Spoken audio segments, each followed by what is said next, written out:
નીચેના સંયોજનમાં કેટલા કિરાલ કાર્બન પરમાણુઓ હાજર છે? કિરાલ કાર્બન પરમાણુ એટલે કે કાર્બનની ચારેય સંયોજકતાઓ જુદા જુદા ગ્રુપથી સંતોષાયેલી હોય તેને કિરાલ કાર્બન કહે છે.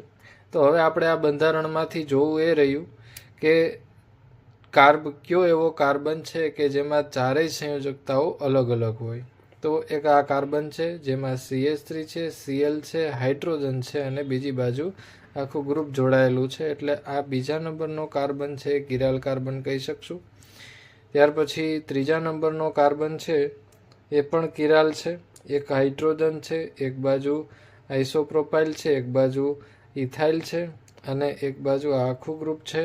તો આ ત્રીજા નંબરનો કાર્બન પણ કિરાલ છે. આગળ જોવા જઈએ તો એક પણ હવે કિરાલ કાર્બન દેખાતા નથી. તો આ પ્રશ્નનો જવાબ છે કે ટોટલ કિરાલ કાર્બન પરમાણુઓ આ સંયોજનમાં 2 આવેલા છે.